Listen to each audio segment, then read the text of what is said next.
Welcome to See You on the Other Side, where the world of the mysterious collides with the world of entertainment. A discussion of art, music, movies, spirituality, the weird, and self-discovery. And now, your hosts, musicians and entertainers who have their own weakness for the weird, Mike and Wendy from the band Sunspot. Oh, what's that sound, Mike? Well, every time a bell rings, a new See You on the Other Side patron joins the See You on the Other Side Patreon community. Hooray! And this week, we would like to thank our friend Chelsea for joining us in the See You on the Other Side Patreon community. Chelsea, thank you so much for joining us, and we're looking forward to having further weird conversations with you. Yes. And, yes, we saw Chelsea at the Haunted America convention. 2 years in a row, actually. And so we met, and then we got to deepen our relationship, and now we even get to hang out more because she's on the See on the Side Patreon. So if you guys are interested in joining that, check out othersidepodcast.com/donate. And here's a quick reminder for all our patrons. Now, Wendy and I and Allison and Scott Marcus and Lisa from Madison Ghost Walk, so the crew that usually goes to the conventions, we are going to the Michigan Paranormal Conference this weekend. Oh, yeah. Can't wait. We're driving, what is it, like 12 hours to get up there? It's just 8 hours. Oh, so it's only 8 hours. Okay. A full day's work driving the Sunspot van, rolling up to northern Michigan, to Sault Ste. Marie. Yep, it's actually the Canadian border. So we are, we might do some raids into Canada. We haven't talked about it last year. Are we going to take all their maple syrup? We're going to take all their maple syrup, and we're going to take their funny actors and bring them, kidnap them and bring them down so we can get some new Jim Carreys and Michael J. Foxes. And William Shatner. Sounds like a good plan. Down here. Okay, so anyway, we're going to be invading Canada this weekend by going up to Sault Ste. Marie. And there's a lot of cool people at the Michigan Paranormal Conference. So if there's something you would like to see, or if there's a certain person you have a question for, let us know. We will do that. We can live broadcast into the See You on the Other Side Patreon Facebook group. Oh, yeah. We can do little videos and answer questions for you, and that's what we're going to be doing this weekend. Yeah, and if you want to see who's going to be there at the Michigan Paracon, you can just Google search Michigan Paracon, and you'll see the list of speakers and whatnot. So if you see anybody you're really curious about, or you want us to go up and ask somebody something, or take notes on their presentation, any of those things, just let us know, because we're here for you. You're our patrons, yes, and we are here to serve you. And if you see anybody and have any ideas for us to punk them, let us know, because we'll try to find a way to punk them. Oh. So it really is going to be a good time. It is. And if you're going, please make sure that we get to know you. Come up and say hi. We'll probably be wearing our See You on the Other Side t-shirts at some point, possibly Sunspot shirts. Oh, yes. And we'll probably be in the Signatures bar, the lounge. That was our hangout last year. We did a lot of bad karaoke. And it will be our hangout again. Yes. So we're looking forward to, having a good weekend. And the thing about these paranormal conventions is it's a great place to meet new people, and it's a great place to meet some of the people you've seen on television or you read their books, and now we have a chance to ask them questions directly. Right. So if there's anybody up there you see, then we will go and we will attack them with your questions. And I'm so excited because I love going to these things and seeing presentations and then taking down the name of the person and their website so that we can contact them and get them on our show, and then we can ask them the deeper questions. Get a little more into it. So we can get beyond the 101. Yeah. And that's what we're going to be doing. So anyway, that's some of the fun stuff that we're doing up this weekend. Now, this interview this week, it's kind of a follow-up from an interview we did in January with a Texan named Lyle Blackburn. And he's the guy that was saying, Wendy, when we went to the Museum of the Weird in Texas, in Austin, Texas, Lyle was the guy. He was on Storage Wars or whatever. Like, he was one of the guys helping out move the Minnesota Iceman, which we just talked about in our State Fair episode. Yes. From Minnesota to Texas. And so he's like, you got to go see. He's like, hey, man, you got to go see that Museum of the Weird. And we did. And thank you for the suggestion, Lyle, because that was so much fun. I loved it. And so this is kind of a follow-up because we're interviewing his partner in crime in the Small Town Monsters movie series.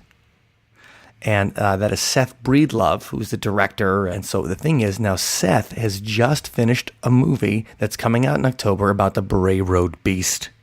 And you Yes. guys are probably familiar with Linda Godfrey. She's our friend. She's been on the show a bunch of times.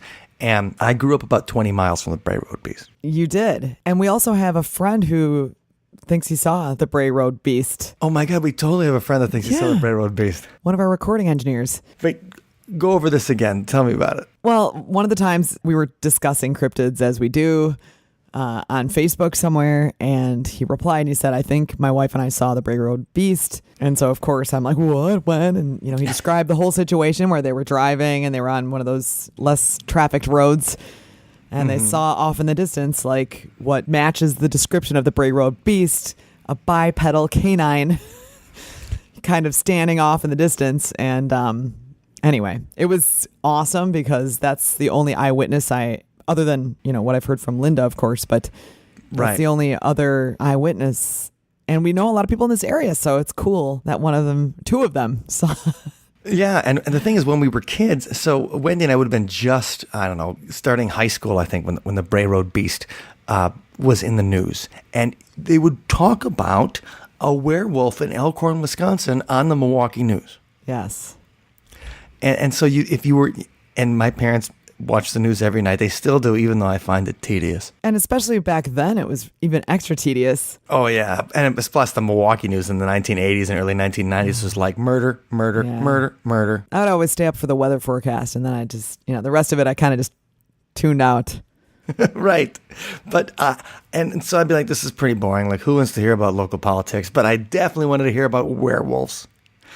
And so that was the thing, is like with this, the Bray Road Beast is our hometown monster. So the fact that Seth is coming from Ohio and him and his team, they came up to Elkhorn, Wisconsin to do a whole video about it and a whole movie is really exciting to us. So, well, I won't waste your time. Let's get to talking to Seth. So Allison from Milwaukee Ghosts, she joins me on this interview with Seth Breedlove, and we discuss his new documentary coming out October 5th on the Bray Road Beast.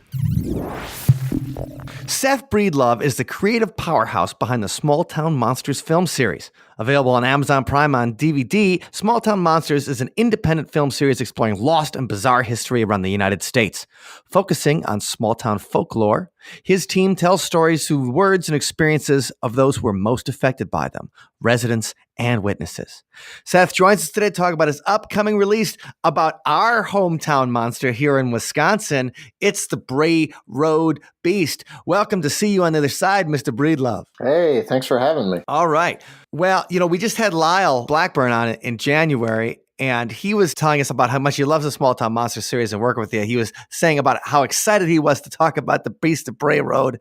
And of course, we're excited about it. We're going to get to that in a minute. First of all, we want to hear about your weirdo origin story. So like, how did, getting into this, seriously, getting into this field requires a serious leap of faith, because you have to be able to be like, okay, I'm in, you don't just, you don't just do it when you become a professional weirdo. It really takes a certain kind of character. So how did you become that character, Seth? My origin story is shockingly dull. Like I was not really into the paranormal or like cryptids or any of this stuff until much later in life. I was like in my early 20s. So I didn't grow up like interested in hometown monsters or anything like that. I just there came a point in my life where I was working in like medical billing, and it's the boringest job on earth. And Yeah. and I was listening to a lot of podcasts, and I was listening to podcasts especially about like the strange and unusual, because it helped me pass the time at work.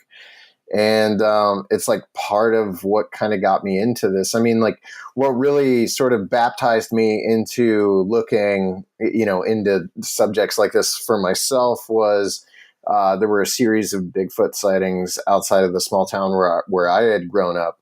And I had found out they were taking place on this one stretch of road below my hometown of Bolivar, Ohio. And I would, during lunch breaks, I would drive down on this road for myself just to see if I could magically happen upon a Bigfoot. And I started interviewing and talking to people that lived along the road just for fun, and kind of collecting stories for myself. And that was kind of what really got me going into this. But like, I mean, that was in probably 2005, 2006, and it's now 2018. It wasn't like an overnight thing, that got me to the point where I'm making movies about it. I did a podcast for a few years called Sasquatch. And I wrote about the subject online, but it was a strange sort of slow, transition into this. At what point, though, did you go from like working on podcasts to listening to podcasts to then going to ask people about their Bigfoot experiences? Because that's a big leap right there. Did you just like stop by somebody's house and be like, "Hey, you seen like a 8-foot tall, hairy guy walking around?" The thing is that I've always been into like journalism. I went to school for one day to be a newspaper reporter, and so I was writing. I was actually, in addition to medical billing, I was doing freelance journalism for local newspapers. And so I think that kind of like dovetailed. Like if I have an interest in something, I'm probably going to go talk to people about it that claim to be experiencing it, just because of my background as a reporter. So it was just knowing the people from that area, not necessarily the people I was talking to, but I knew the area and I know what people are like down there. And I actually, I can remember very vividly, the first people I talked to were this poor, hapless, elderly couple who were walking down St. Peter's Church Road outside of Bolivar. And I was driving in my car and I saw them walking and I was like, I wonder if they've ever seen anything. So I just like pulled over in front of them and got out. And, like these people were probably like, what is this crazy person about to do to us? But I just went back and asked them about like Bigfoot. And it was interesting too, because they didn't have like a sighting or anything for themselves, but they had been finding deer that were ripped in half, and the hides were ripped off and stuffed up in trees and stuff like that. So it was like really weird, sort of like animal kill kind of stuff. And that was like, they were the first people I'd ever spoken to about it. And then from there, it just kind of like bloomed over time. Some of the first witnesses I talked to were the Caton family, who we ended up documenting in our first movie, The Minerva Monster. And that all kind of happened over probably 5 or 6 years, because what happened was after I started talking to those people, it kind of gave me this idea of doing a book called Small Town Monsters. And in 2013, I started pitching Small Town Monsters, this guidebook to America's rural monsters. I pitched it to like a bunch of different publishers, and they all rejected me. And so, what fools! Yeah, we don't reject you, Seth. We love your Small Town Monsters. We embrace you. Thank you. I have to ask a couple of things came to me as you were telling that history. So. Is that podcast that you did, is that still out there? And what was it called again? Oh, yeah. It was called Sasquatch, a podcast about Bigfoot. And it's funny because when we kicked off, I think that show kicked off in probably 2012, 2013, or maybe it was 2014. I can't remember. Anyway, like it was a weirdly, like, it became a fairly popular show somehow. We had quite a bit of listens, and now I look back and like the show's almost got like 1 million listens on the 100 episodes, obviously spread out over the 100 episodes that we put out. But I mean, for a tiny little Bigfoot podcast that was essentially my friend Mark and I just kind of rambling about things we found amusing or annoying about the subject and the community, it built its own cool little following. And I mean, I guess more news is we're kind of like, we're looking to get back into radio. So we're supposed to there's a radio station here where I live that was their big show. For some reason, our Sasquatch show is like their most listened to radio show. So they've been after me for like the last 2 years to come back and do like another radio show. So I think Mark and I are going to do like some sort of, but the thing about Sasquatch was we were locked into just Bigfoot, and our interests are obviously much more varied than just Bigfoot. So I think sometime in the next few months we'll be starting on that show, which I don't have a definitive name yet, but we're leaning toward the anomalous archives right now. But we'll see what happens. Another See You on the Other Side exclusive. Yeah. That's great stuff. And I wanted to ask you, as a similar kind of weirdo, I'm feeling some kindred spirit vibes here. Now, when you, I wondered if you have some tips about how to approach people with the strange questions that you have. How do you broach the subject of, have you seen a strange hairy creature? I mean, what kind of things have you learned along the way with all the amazing interviews that you've done? Everyone's different, and that's I actually usually approach people and just talk to them about things other than the strange and unusual or their experiences. The perfect example is actually Fred May. Ed and Fred May were the brothers that were in our Flatwoods Monster movie, and as we were going to film that movie, Fred was done doing interviews. He had told everyone he had given his last interview. He was done. He had no interest in talking about it anymore. And his brother Ed had never spoken about it, period, including with Fred. So Fred had never even spoken to Ed since they were kids. And the incident happened about the event. And when we shot Ed's interview, it was actually the first time Fred had ever heard Ed speak about it, period. So Fred and I met in Sutton, West Virginia, thanks to the Flatwoods Monster museum curator, who's also the Braxton County tourism manager or supervisor, whatever you would call him. His name's Andrew Smith, but he had hooked up a meeting between us. We sat on Fred's porch for about 2.5 hours and just talked about everything except the Flatwoods Monster. And I kind of got him to the point where he came to trust me just through talking. I think the most important thing when you're approaching witnesses is just to realize they're human beings and kind of have, a conversation with them that you'll figure it out. So how did you get Fred to talk to you, though? Okay, you set it up. Now let's knock it down. Okay, so Fred wouldn't talk to, or Ed wouldn't talk to anymore. Fred wouldn't talk to anybody. Yeah. But how did you do it? I don't know, man. It really is. I talk to people, and I have this might sound egotistical. It's not. I'm good at figuring people out, and it's probably the only trait that I bring to Small Town Monsters naturally. Everything else has been trying, learning editing and learning filmmaking and all that. I've had to learn all that stuff. The sort of figuring people out part of it is something I've always been able to do. And it's the only thing that I can say about my work on Small Town Monsters where I can definitively state, well, that was probably because I knew how to deal with that person. Like Howie Caton, who we put in our Minerva Monster movie, had never spoken to anyone about that case.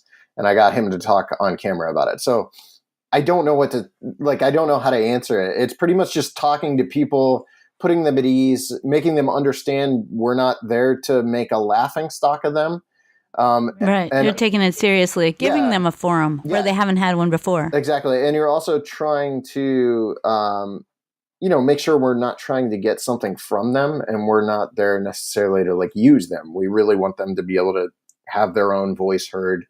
And I think our movies do a good job, even as we've strayed. Our first 3 movies have this very straightforward documentary approach. There's no recreations. There's nothing. It's literally just witnesses telling their story. And then with The Mothman at Point Pleasant, it started to change, and we started doing recreations and animated sequences, and we've kind of gone more and more into that with each film. But at the end of the day, they're still very much about the witnesses and the people that sort of investigate these stories, and we let those people tell the story rather than us try to insert ourselves into the storytelling. We're not trying to push a narrative. It's all about letting the people that are involved sort of dictate where the story is going to go.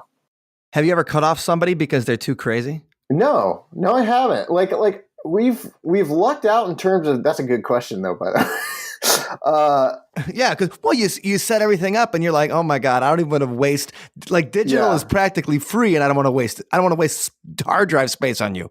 There was someone that was cut out of the Bray Road movie, but it wasn't because she was crazy. It was just because her story was. I mean, it was a very out there story, but it didn't play into the story we were telling, and it would have taken us off on a rabbit trail that we couldn't find a way to get out of once we were down this rabbit trail. Yeah, it was kind of like an outlier from the other stories, the way they were leading it. Yeah. Yeah, and I was just telling my wife this morning, like there's a very clear-cut sequel to Bray Road to be made if we want to at some point down the road, because there's all there's all sorts of rabbit trails we didn't really get to go down. We're about to announce at the Mothman Festival, we're going to be announcing that our next movie is called Terror in the Skies, and it's all about well, you're involved, Allison, so you already know this. Yeah. It's all about Thunderbird sightings around Illinois and the Midwest. And but what I don't know if I mentioned to you is that it's kind of like a spiritual sequel to The Mothman of Point Pleasant. And then after that, we are just straight up making a sequel to The Mothman of Point Pleasant called The Mothman Legacy. Right. And those three... Is that similar to Lauren's book? No, it's more about... what I want it to be is a companion piece to The Mothman of Point Pleasant. There's a lot of aspects of that story we didn't get to tell. Like we didn't really spend too much time on John Keel's involvement. We didn't spend too much time on like Gray Barker's involvement. We didn't really get into the Men in Black and a lot of the UFO activity that was going on around the area. And there's plenty of witnesses still in the area there in Point Pleasant that haven't been spoken to, especially modern day witnesses. So we want to have this basically at the end of that movie when that movie is finally finished. And by the way, that movie won't even be coming till 2020. I said that's like next after Terror in the Skies. It's not. It's like it's going to be Terror in the Skies, Momo, The Bell Witch, and then The Mothman Legacy. So it's coming, but it's like 2020 till it comes. Wow. Well, you got such a defined plan. Mm-hmm. Let's go into the process here, because that's the thing. And you're talking about movies that are 3 or 4 years down the road. Mm-hmm. And so when you get in the process of looking for stories, now when you start with The Beast of Bray Road, your process, I mean, you can start with Linda Godfrey, obviously, because she wrote the actual book on The Beast of Bray Road. But when it's coming to researching and starting to find the witnesses, where's the first place you look, like when you're starting to make a movie like this? Newspaper articles. I think that's because of my background more than anything, but I think it's very I don't want to say lazy, but it's very lazy of people that research this stuff who will solely go to other authors' work and kind of mine it for information, because while people like Lauren and Lyle are amazing authors and they do tons of research and all that, there's always breadcrumbs that are still waiting to be found on these stories. So where I always start is like historical research, and then I kind of build my list from there of people I want to interview and where I think the story is going to go. So with this Illinois Thunderbird thing, I haven't actually even read a book about the Thunderbirds sightings yet, other than I've read portions of Mark Hall's book about Thunderbirds. And I actually did that when I was making The Mothman of Point Pleasant, because some of the stories he was talking about in that tied into the Point Pleasant.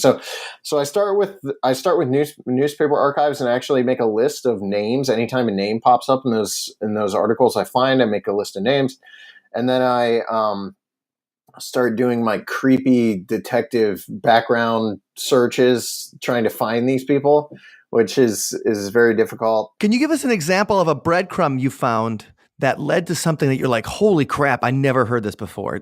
So in the previous films you have done, like doing that research, like going in and finding the newspaper research, what's an example of a breadcrumb that led you to something you're like, nobody's ever covered this before, so you're super excited to shoot it or super excited to put it in the movie? Yeah, there were a few actually in the Mothman movie, which is astonishing because that story's been covered by so many different people. The one that stood out to me was a newspaper article that had mentioned a sighting of a strange craft on Route 77 north, headed toward Parkersburg on the same night that the Indrid Cold encounter had happened with Woody Derenberger. And it was something I hadn't really seen anywhere else, where this newspaper article actually mentioned a sighting that had taken place the same night as Derenberger's encounter, within like a mile or two of each other, by the way. So wow. yeah. And that was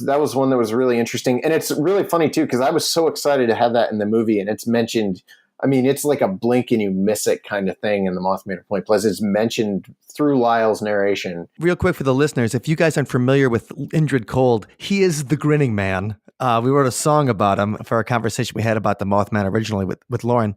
But so this is the idea that the Grinning Man's like a Men in Black kind of character, right? Maybe to an extent. I've always like separated it into like more of like I always think of Derenberger as one of the very early like contactees, like alien contactees, because he went so far down the rabbit trail after he encountered the Grinning Man, and he, like, as a person, really fascinated me. I actually located his daughter, because she lives about an hour from me, up in a home in Cleveland, and I went and spoke to her and interviewed her for a mini series I did, like a Small Town Monsters short film series that you can watch for free on YouTube called Case Files. And I did an episode about Indrid Cold, where it was just kind of Woody Derenberger's daughter, kind of reminiscing about the effect that her dad encountering Indrid had on her life and her family's life. It's a really sad, tragic kind of story where, like, because of Derenberger meeting this man that night, like, eventually his entire family life collapses, and he's so far down the rabbit hole of trying to encounter Indrid and, like, convince people of his encounters that his family life just goes away. So, yeah, and that was a rabbit trail, or a breadcrumb, I guess, that no one had really explored, that I was excited to get to kind of dive into. But I mean, it wasn't done in a movie. It was done in a free YouTube short that no one watched. Well, but that's exploring the human toll of these kind of encounters. Number one, you had a great new revelation that there's a UFO sighting the same day that, the Grinning Man shows up a mile away. So that further gives us the association of an alien involvement in the whole Mothman saga. And then you find out that this encounter leads to ruin a guy's life. And then, the dark side of the things that we're excited about, like, oh my God, I'd love to see the Grinning Man. Would you love to meet the Grinning Man? Yeah. Well, and that plays into, John Keel's whole theme of the Mothman prophecies, that there's these other intelligences out there, and they're unknowable and for the most part, and they're playing around, they're toying with us. They're who knows what their motives are, but they may not be good. Yeah, that whole ultra terrestrial kind of aspect of Keel's work has really inspired the direction of, like, the show we're trying to get off the ground. So, like, if we ever get around to doing this show with Adam Wingard that we're trying to develop right now, the first season will focus very heavily on that kind of, like, Keel's hypothesis and interdimensional kind of stuff and ultra terrestrial and all that kind of stuff. So. And I have to add that, I just want to commend you for the work that you've done, giving up people who've had these extraordinary experiences a forum, because, that's one of the prevailing travesties, I guess, in our society, that we're, because of this materialist worldview that we have, an important part of the human experience is cut off from us. People have had extraordinary numinous experiences throughout time, and now we're just supposed to brush them under the rug, or I don't know, we're not supposed to be able to deal with them, or we're just supposed to be able to laugh at them and just ignore it, and it doesn't stop them from happening. Well, Seth, have you found that over time that people are more or less likely to talk to you since you've been more established and now doing this for, I mean, even in the course of the past half a decade that you've been working on this? I don't think a lot of people still know who we are, and that's works to our advantage. As far as witnesses go, I don't think a lot of people even know who we are to begin with. So we're fine. We're not on like the Travel Channel. So I think there's a little more, it might be a little easier to gain their trust.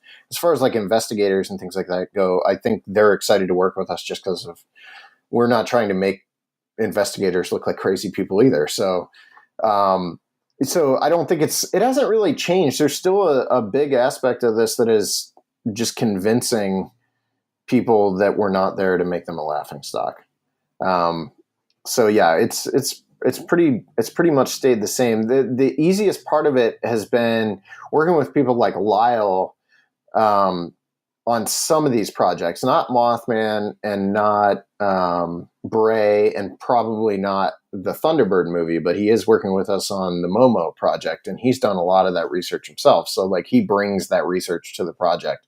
So things like that simplify the game a lot because I don't have to do as much of the research work, and I can focus more on what the filmmaking side of the project is going to be like. I mean, that's one of the not unfortunate, but just one of the aspects of what we do that kind of can complicate the process is the fact that I am acting in so many different roles. But I mean, everyone on the crew is, acting in multiple roles, but I do all the research, and I talk to the witnesses, and I schedule the interviews, and, with the help of my wife, I'm also like organizing rental cars and get equipment rental and like where we're staying while we're in these places and all that stuff. So sometimes we're figuring out what the look of a movie is and what the style and tone of a movie is as we're making it. Ideally, we would not be in that situation. Ideally, we'd be kind of like we'd go into it knowing what the project is going to be. And it's interesting because you can look at, and this is just me being like really frank, you can look at the movies that have a specific tone and everything in mind when we're filming them.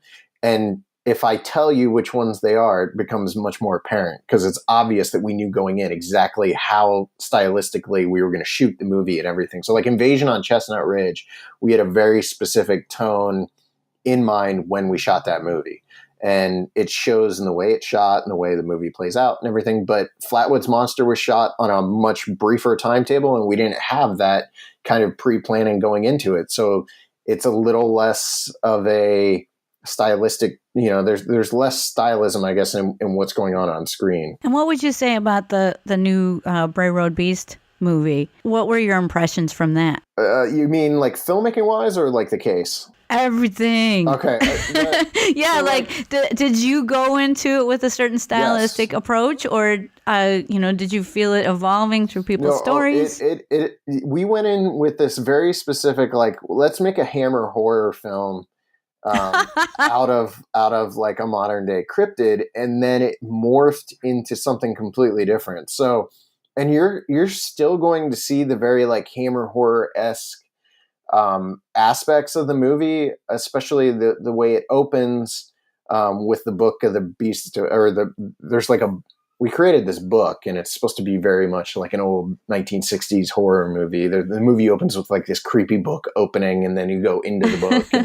And, so there's still elements of it in there, and certain scenes are shot certain ways because of old Hammer movies. The lighting on like Linda's interview and like the background, a lot of the lighting decisions we made in the interviews is based on old Hammer movies. But there was an interview, and you made Linda dress up like Christopher Lee. Yeah, we did. It was great. She's in one of those. In one of those cowls, and everything is really beautiful. But I've seen her wear it too. She's wearing it everywhere now. On the last day, we had 2 interviews scheduled. For some reason, the last day we were leaving at around noon on Saturday from Elkhorn, and we were going to drive home. We had 2 interviews scheduled back to back. One was with the Walworth County Animal Control Officer who had investigated the case in the beginning and had the werewolf file. We interviewed him. Right. And then we interviewed the Brays afterward, Larry and Bob Bray, who own the first Bray farm. When you turn onto Bray Road, that's the Bray farm. So we were interviewing them, and we were interviewing him. And John's interview was the first up, and I think we interviewed him around 10 o'clock, and it completely changed everything about the movie. Like, we were sitting in this interview. It's the most creeped out I've ever been in an interview. It's the most unsettling interview I've ever given. The man at one point mentioned Satan, and a bird, a black bird, flew into the window behind him. Wait, you got to set this up then. Where did you interview him that you were so creeped up? Were you like in his basement or something like that? No, or? we were in the living room of the rental house we were in. He just, the subject matter was so unnerving, and what he was talking about was so unnerving that it just changed the direction we were going to take the movie. The movie was going to be sort of I wouldn't say fun. We wanted it to be dark. We knew it was going to be horror, but it was going to be much more in the realm of like the 60s. So it was going to be a little kitschy, and it was going to be, and you're going to see some elements of that still in the way we did the interviews. But his interview about animal mutilations and people's pets having their genitals ripped off and stuff like it just changed the entire direction we've taken the movie. And the movie now, if you've seen the 2 trailers that we've put out, like, it's pretty apparent this is a darker sort of tone than what we've done with our other movies. This is like the first film we've made where I would not feel comfortable without warning people that their kids maybe shouldn't watch it, or like to watch it before their children. Are you watch saying it. that the Beast of Bray Road might be a veterinarian, like giving out spanks and neuterings for free? Yeah, I mean, that's certainly a possibility, but no, I mean, not a very good one. No, the interview was just really unsettling, and like on the drive home, it was all we talked about for 6 hours on the drive home from Wisconsin was John's interview and kind of like what we wanted to do with the movie. We called Brandon because Brandon had flown back to Los Angeles from Elkhorn. And on the drive back, we were like talking to him on the phone about what we wanted the music to sound like, because we had ideas about the music that were informed by this interview. I've just never had that happen where one interview completely changed what we were thinking about. It even changed the poster, like Sam Sheeran does all our posters, and they're all very like monster centric, like straightforward. Here comes the monster, kind of like eye catching kind of thing. And I said, as soon as we got in the car, like, we need a more like vague, creepy, unsettling poster than just Sam's monster. We're going to have something that's different from that for the official one sheet. So it changed everything. It really did. Well, what's interesting here, though, is when you think about, okay, so number one, let's think about the Bray Road Beast as when we first heard about it on the news in the 1990s, and even in Linda's research is the idea that there's this like bipedal canid walking around in East Troy in Elkhorn in this area. And do you feel like your opinion of it, like maybe this interview or as you did research, changed from something that was very terrestrial, very material to something that maybe wasn't as material? Yeah, to an extent, especially his interview and Linda's interviews. Like, they actually, I tend to approach these stories. I'm naturally a skeptical person. So like, and I don't bring that aspect of myself to our movies. I know how to be objective, but I personally tend to be pretty skeptical about a lot of the stuff we make films about. And so I came into this thinking for myself that more than likely everything was some sort of misidentification of a known animal. And I mean, in talking with both of them, I don't think there's an easy answer for what is going on or what was going on around Elkhorn, in the late 80s, early 90s. And what still goes on today, especially when you get into, the Gadara story that she tells about St. Coletta's and the satanic occult rituals that were supposedly taking place around Bray Road when the sightings kicked off. Like, is there some sort of connection, like that kind of thing. So that was cool for me because I expected to kind of, I thought I knew where the story was going to go. I thought I knew exactly how this movie was going to play out, and it was going to be very much like the Mothman movie, and we were going to walk through people through this timeline of events, And then John's interview like threw a wrench in the works. And what's funny is like I wasn't the one that asked the question about the satanic rituals. I really didn't care, to be honest. Like I didn't think that particular aspect of the story was going to play a part in our movie. It was Brandon, who does our music. He was the one that really wanted to hear what John had to say about that. So he had asked John about it, and it just set off this whole string of answers that kind of really influenced the direction the movie takes. And the weird thing about it too is like John was clearly impacted by those events, the things he found, the animals he found, the stuff that was going on around the town, the fact that there were like prominent members of the community that apparently were involved in some of this occult stuff. So all of that was really appealing to me too, because it turned the story for the movie from what was just another small town monsters cryptid case into something a little more true crime, a little more like real world, but also going probably further into the supernatural than we've ever gone before. So there were a lot of things about that really appealed to me. Well, I think one of the really interesting things there is, I'd heard very little about satanic rituals and stuff like that happening in Elkhorn and East Troy and stuff. But I got to say, in the winter of 1994, I'm in Mukwonago, Wisconsin, which is a dump, maybe 15 miles out of Milwaukee, but it's close to it's close to like Delavan, Lake Geneva, East Troy. Like it's only a few miles away, and I'm at this abandoned hotel that never opened and only was opened as a golf course later on. And so we're sneaking through this abandoned hotel that always had ghost stories and things. We broke in the middle of the night. Rainbow Springs. We're rolling through it. If you were wondering. And I come upon a room, and this is for real. Somebody had drawn a pentagram and had killed a chicken in that room. Yeah. Like their knowledge of satanic rituals comes straight out of like 1980s heavy metal music videos. Like it's an Ozzy Osbourne. Right, but somebody kills a chicken, and I'm sitting there, and this is the mid-90s already, and I'm like, who sacrifices a chicken? Like, really? Like, somebody had done this, and very recently. And nobody, it's a place that only, people don't explore the hotel on a regular basis, especially in the middle of winter because the windows are broken, and there's snow in the rooms and things like that. And so somebody had come in and done this clearly, like, kind of satanic ritual in there, and I'm thinking, good Lord, is this for real? Was some kid trying to he kill a chicken so he could graduate high school? Like, how did this happen?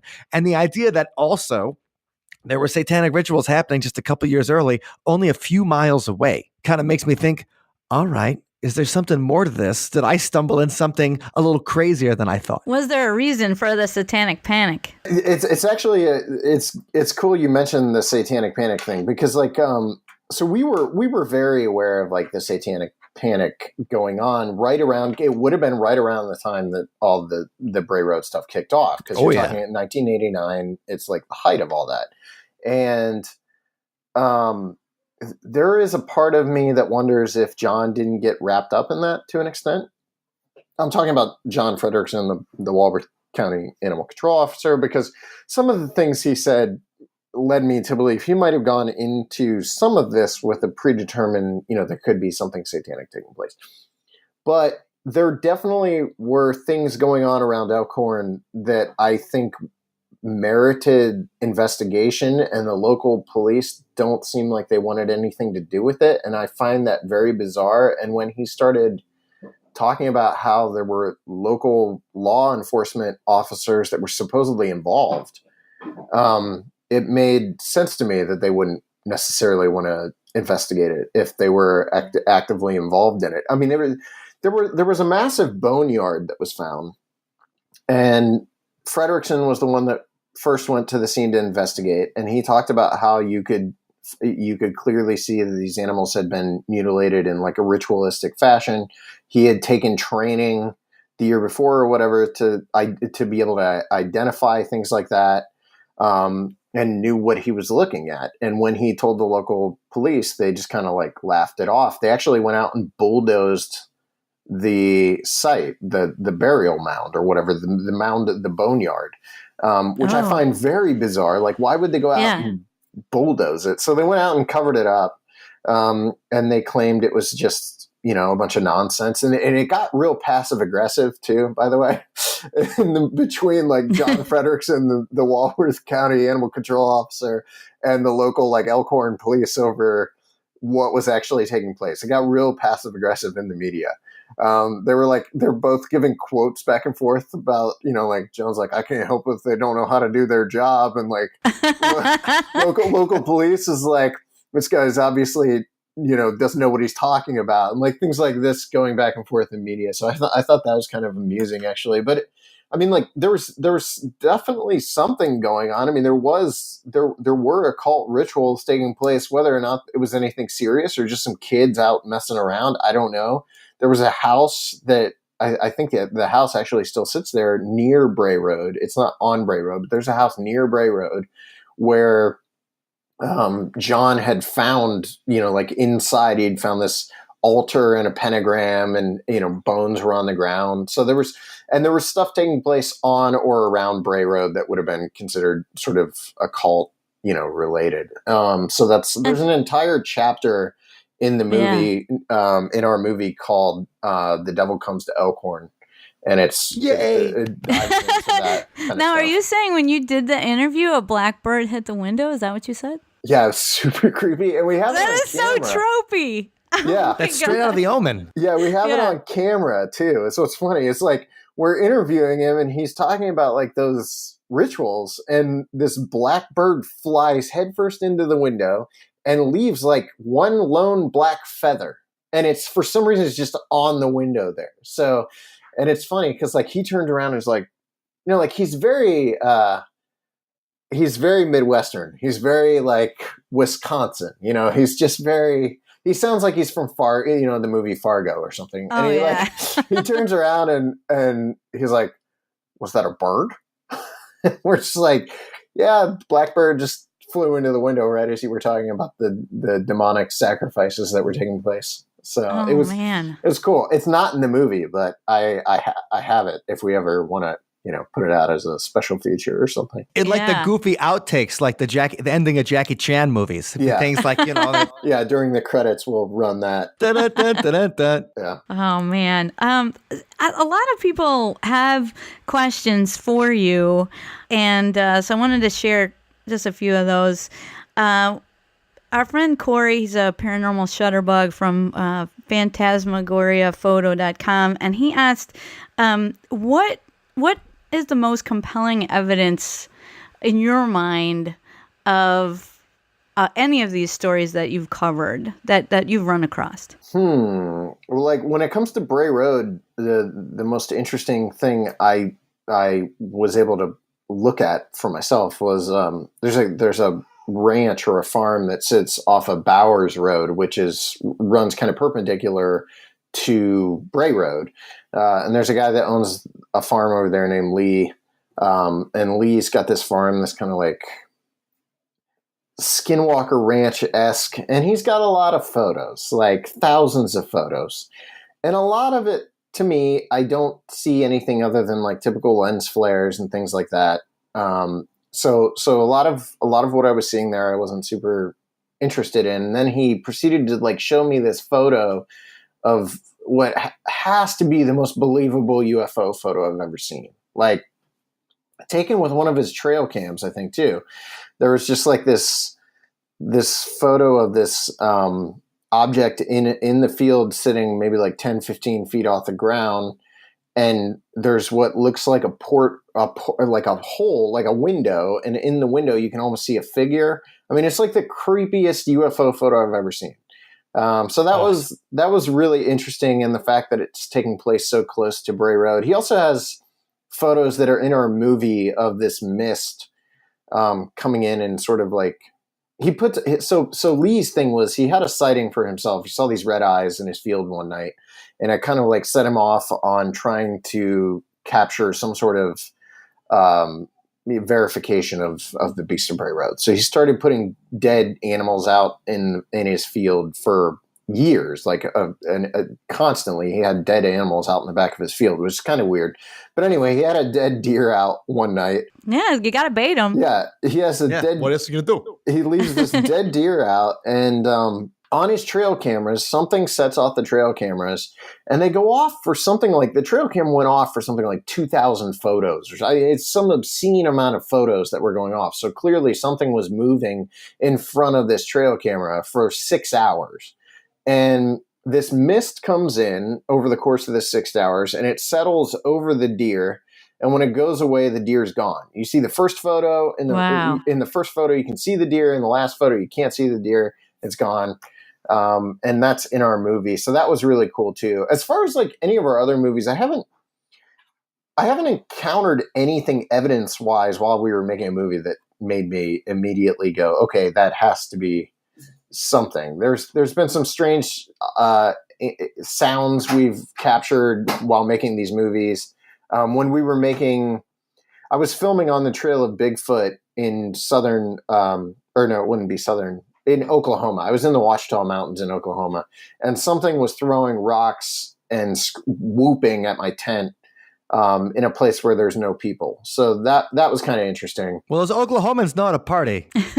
So that's just saying. Yeah. It seems to me like a lot of the movies you've done have been different iterations of Bigfoot, seen through the prisms of, different towns, like different people's perspectives of Bigfoot.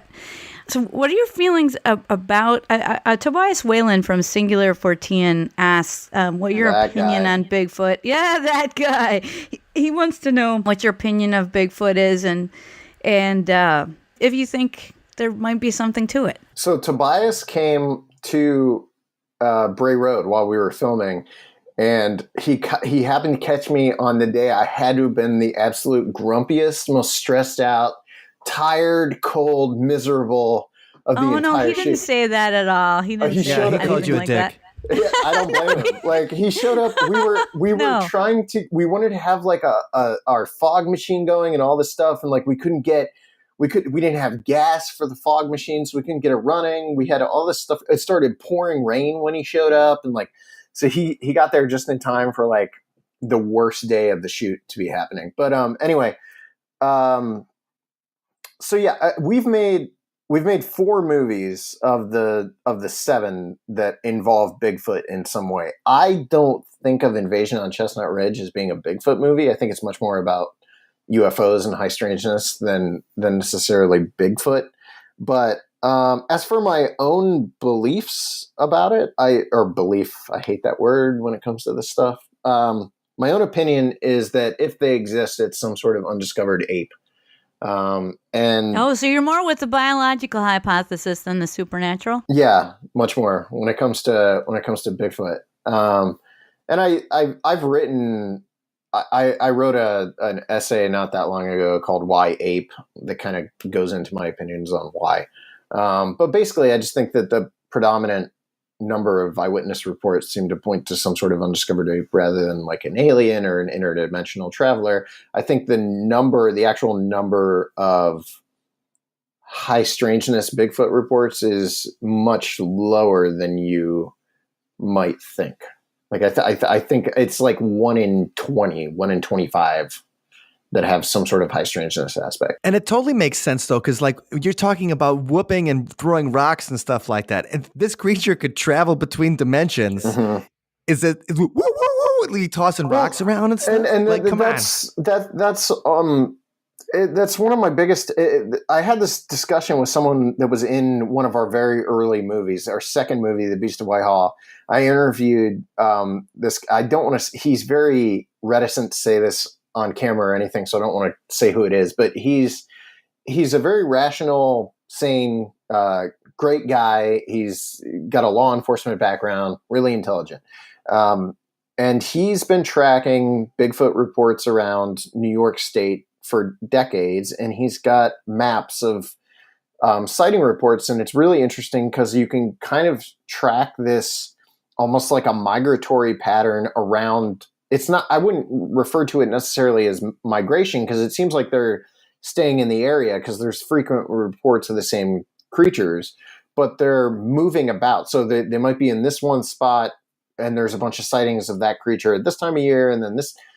And yet, despite that fact, he's convinced they're aliens, which to me makes, I don't understand why, if they're aliens, they're coming down to Earth and like migrating around the area. They have such a distinct migratory pattern. Yeah, it's really, really interesting. But so yeah, and I always say I was at like 30% as to whether or not Bigfoot exists until June, because I was in Oklahoma in June, and it was throwing rocks and whooping in a place. Again, this is a place where there are not people. It takes two hours of driving off road to get to the spot we were at, and it's nice. Private conservancy land. And I want to go next time. There are so many things in the forest there that want to kill you. There's mountain lion and bobcat and bear, and there's everything around the area. So short of a person, though, I don't know what could be throwing rocks and whooping at us. And it was a really, what we heard sounded like, I compare it to like an old John Wayne movie, the way that like an Apache would whoop in a John Wayne movie, followed by what sounded like gibbon laughter. And like, it was one of the craziest things. But I kept saying, I said to the guy that was in the tent with me that night, I was like, the crazy thing about it is I've always wanted to experience something, but I always assumed that when I experienced it, it would be like being on an episode of Ghost Adventures or something. You know, it's going to be like, you're going to be super creeped out, and it's going to be really creepy. And it wasn't that at all. It was like, I was listening to a natural animal in its natural environment. You know, like it sounded very much like what you would expect in that, like it was just something being itself in its home. And we had heard owls all weekend. We'd heard all sorts of animal calls, you know, throughout even that same night. But to kind of get to experience that was really interesting, because it was not what I was ever expecting that sort of incident to be like. So it was a different kind of call than coyote or yeah. We had heard mountain lion. And the people I was in there with are pretty seasoned outdoorsmen, which I am not. I've been out in the woods when we're filming, and that's about it. Like I'm not, I wouldn't refer to myself as an outdoorsman, but the people I was in there with are, one of the guys is like former military intelligence, worked in military for 20 years. They've all been in this area, going into this area for the last 14 years. So they know the natural animals in that environment. And,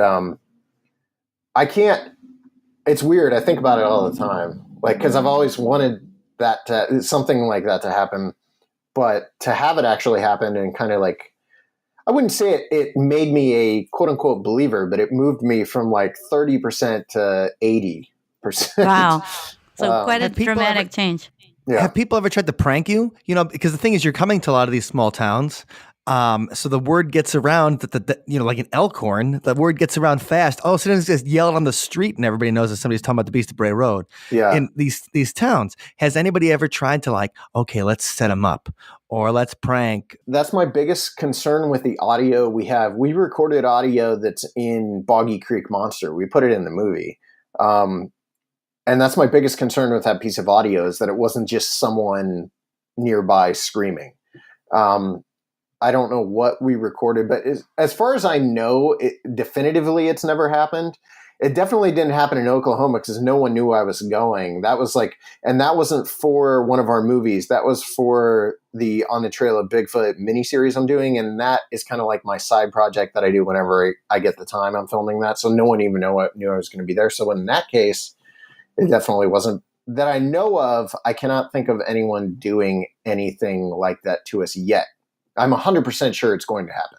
Like, there's no way if someone knows. It's going to be me. Yeah. Next time I come up to do the Bray Road sequel, it'll be you like running around the woods. Yeah.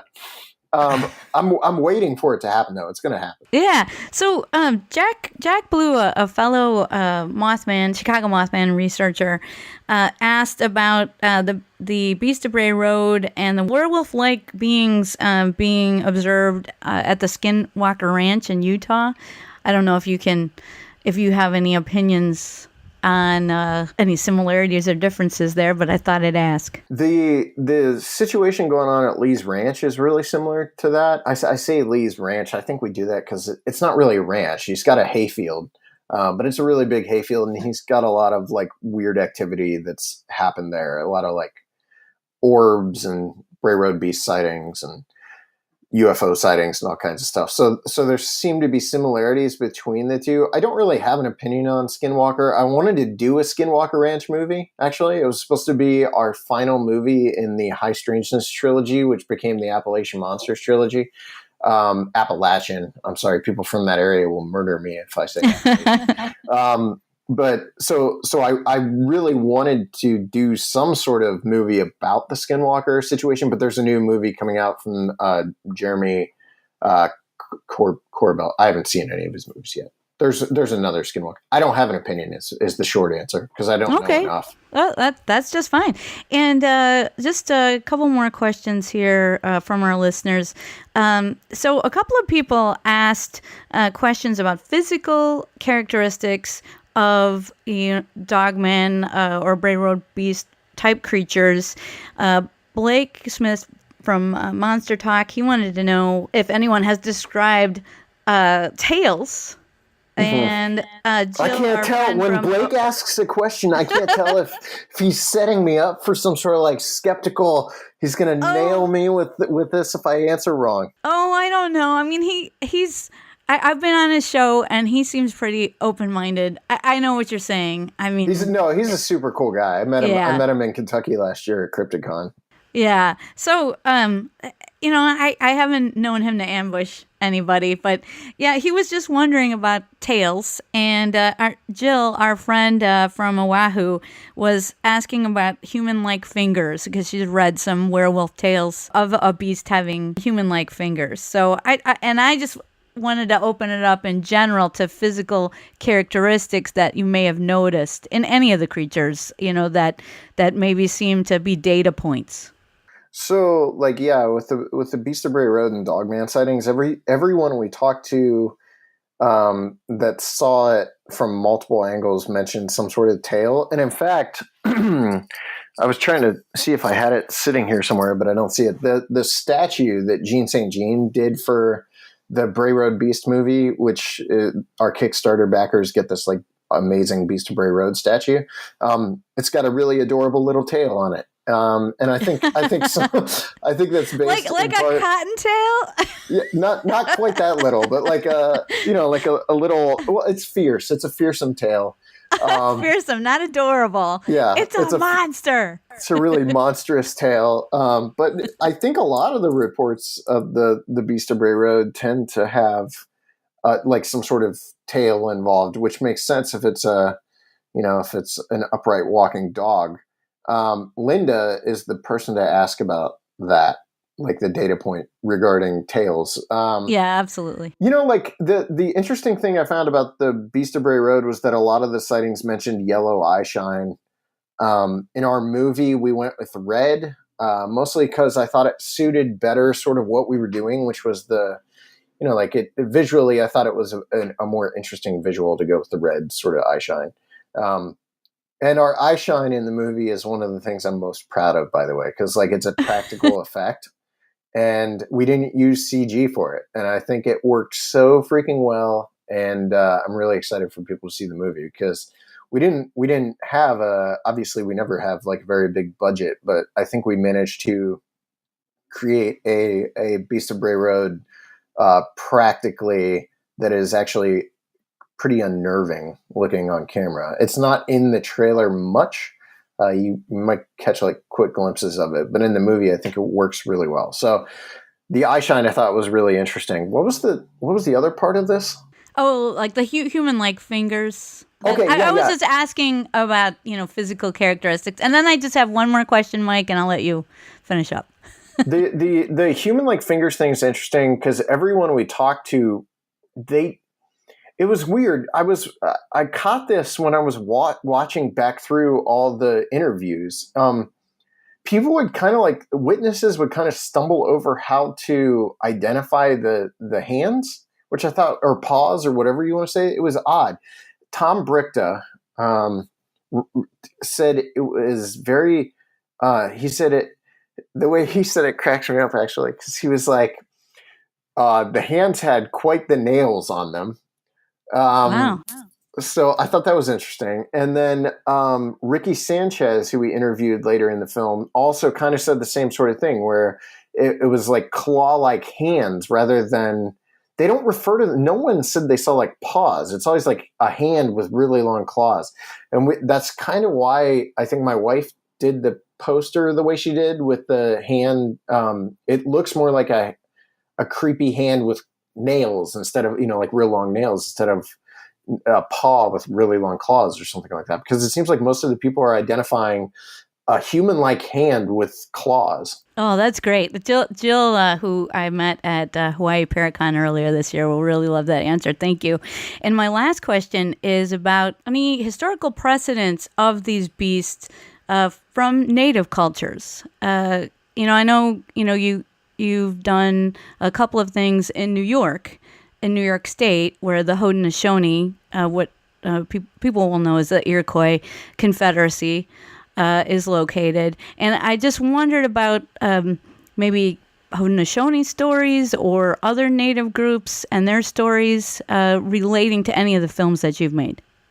Okay, so any creature. I know in our movie, we talk a little bit about like the Skinwalker legends and things like that in the Beast of Bray Road. We don't get super into Dogman and native lore. One thing that's cut out of the movie, I actually just cut out the other day, and it was more just because time than anything, and it didn't add a ton to the story. Ricky, who we interviewed, is a witness, and his family is Native American, and his grandma used to tell him about like these upright walking dog-like creatures that would carry souls to the other side. Wow, like a psychopath. It's interesting because it also ties to like the Egyptian Anubis. Like Anubis is kind of the same thing. It was there to escort you to the other side, which I thought was really weird that those two cultures that are so vastly separated would have the same sort of opinion of that one thing. And Linda talked about in our film, the way she says it is she actually talked to members of some of the remaining local tribes, and they told her that they believed it was a part of the spirit world. So when it comes to Beast of Bray Road, there is sort of a belief regarding that type of creature in their culture that seems to point more toward like a spiritual being or some sort of guardian of the afterlife, which is Anubis was a guardian of the afterlife. Right. So I thought that was interesting. But like, I mean, the stories you mentioned, like the Iroquois had those Stonish Giants legends and things like that. What concerns me about stuff like that is the Stonish Giants to me don't sound like Bigfoot. I know people always try to like kind of put that on top of that, and I don't necessarily see the connection there. When you go out to the Pacific Northwest, I think things change. I do think some of the work Kathy Strain's done really sort of points toward some sort of bipedal ape that Native Americans out in the PNW sort of seem to be seeing, because it's on their totems next to natural animals. And that is something that we don't have on the East Coast. People might, that's really interesting, especially in Ohio. Ohio is supposedly like the third largest state for Bigfoot sighting reports or whatever, but there's no record of Bigfoot in Ohio amongst the native tribes that I'm aware of, where I can definitively sort of say that sounds exactly like a Bigfoot. Their totems don't have them. Their carvings, like the way they would carve spoons, they would carve natural animals sort of onto their utensils that they would eat with. And those don't exist. There aren't any of those that look like some sort of ape, which I think is a warning sign as far as Ohio goes. I'm not saying Bigfoot doesn't exist in Ohio.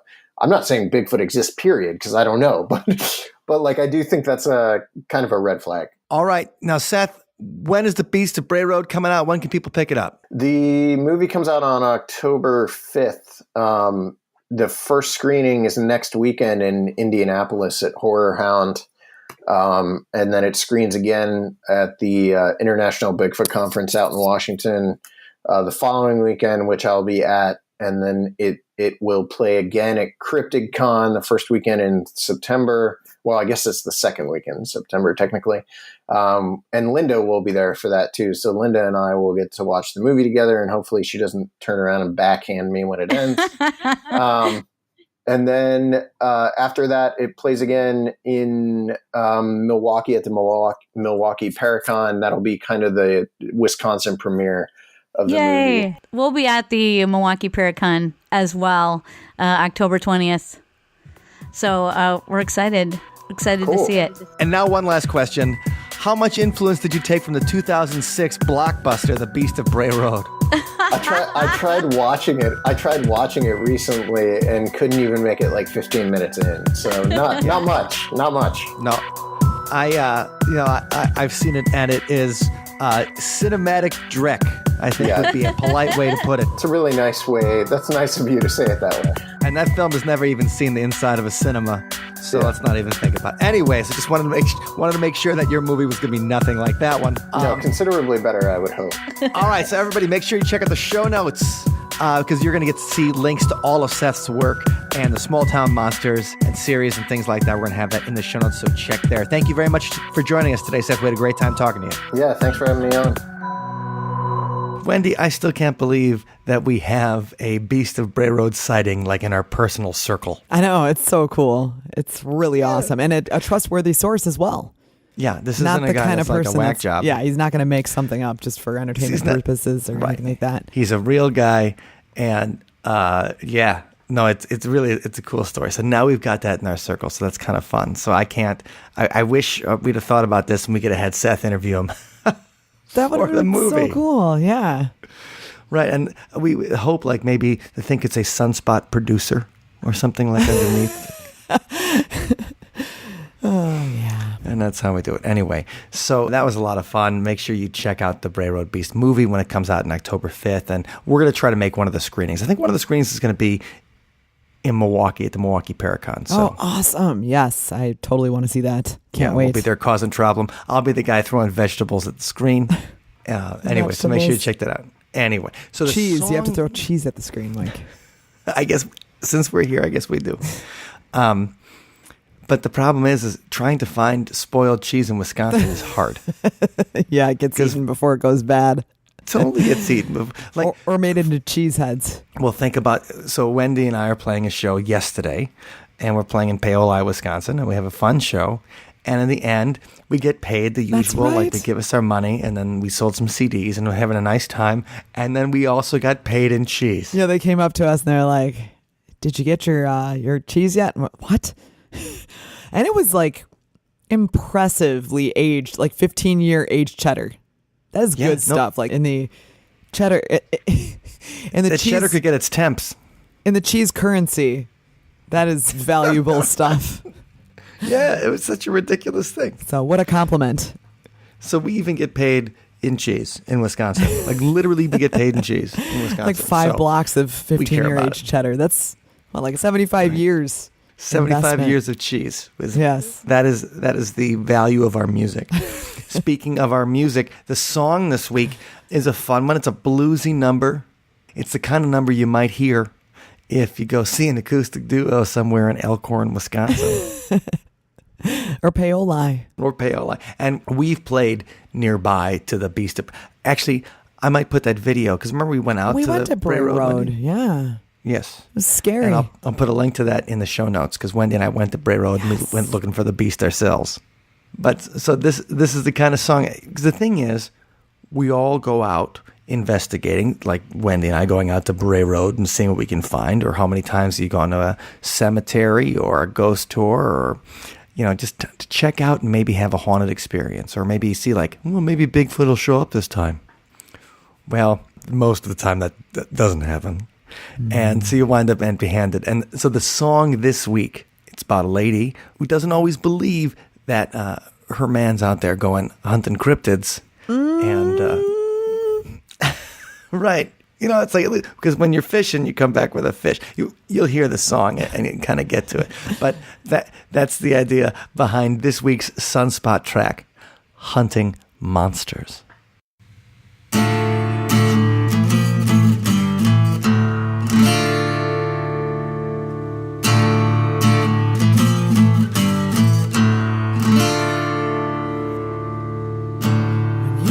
Fishing, you get wet. When you go drinking, you get drunk. When my man comes back from where he's been, it's like he ain't got nothing done. It's like he ain't had any fun. I keep looking out my window.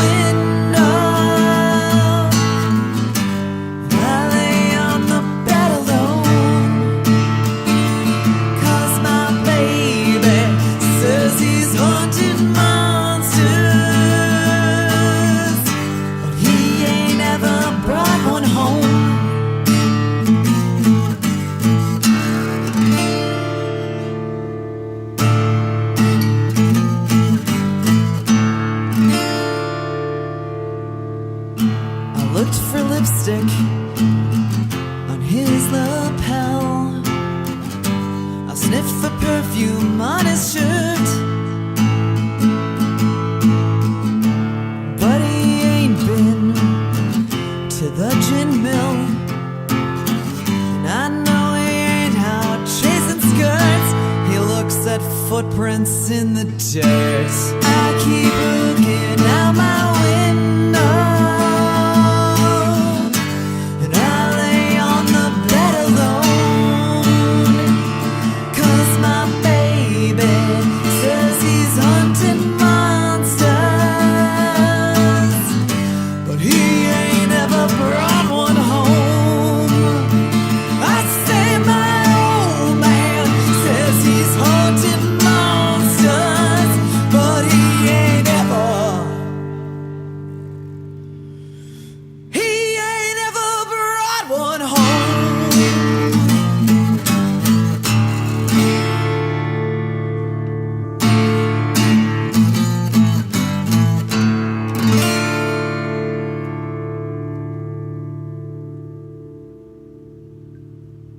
Thank you for listening to today's episode. You can find us online at othersidepodcast.com. Until next time, see you on the other side. We've got a Patreon hangout coming up really soon, Mike. Yes, we do. And I think we're going to have a lot to talk about because it'll be right after the Michigan Paracon happens. Hells yes, it will. Big old road trip up there. And yeah. So Patreon members, our fine patrons, please keep a lookout for the poll that we're posting to see which time and day would be best for you. We're going to either go for a Wednesday or Thursday evening. And so if you have a preference on that, make sure you vote in the poll. We really want to include everybody, so let us know what works for you. And Mike, we got to give a special shout out to one of our awesome patrons. That's right, Dr. Ned. Dr. Ned, thank you for your support because you help keep the See You on the Other Side podcast fresh and going every single week. Thanks, Ned. You're awesome. And all of our Patreon members are awesome. Oh my gosh, so awesome. This week we had a big ding ding ding ding ding at the beginning. We invited a new Patreon member to the crew, and we would like to invite you to the crew. So if you would be interested in joining our Patreon private Facebook discussion group, Patreon if you'd be interested, private party, the Patreon private party. Then the best way to do that is just going to othersidepodcast.com/donate, and you can find a way to join in the fun with the See You on the Other Side podcast, new Sunspot songs, special videos for the Patreons, copies of new music, all that kind of stuff. Just check it out, othersidepodcast.com/donate. And it's just as low as $3 a month. So you can join the Hangouts and be part of our fun Patreon private party. Right, for the price of a cup of coffee. Actually, it's less than a cup of coffee in some places. It is places. less than a cup of coffee. I had an iced coffee at the neighborhood place on Saturday morning, and I paid $4.25. So, I mean, unless you go to Quick Trip, in which case it's like the price of 2 cups of coffee with a refill mug. But anyway. Either way, for the price For less than the price of a cup of coffee at a gourmet coffee establishment, you can be a Patreon member to see you on the other side and hang out with us literally in the Hangouts and participate in the discussion in the Facebook group, suggest topics. We try to follow up with guests after we've talked to them with questions from the Patreons, and we'd like to do that for you. So, othersidepodcast.com/donate, and we'll see you on the other side. Thanks for listening.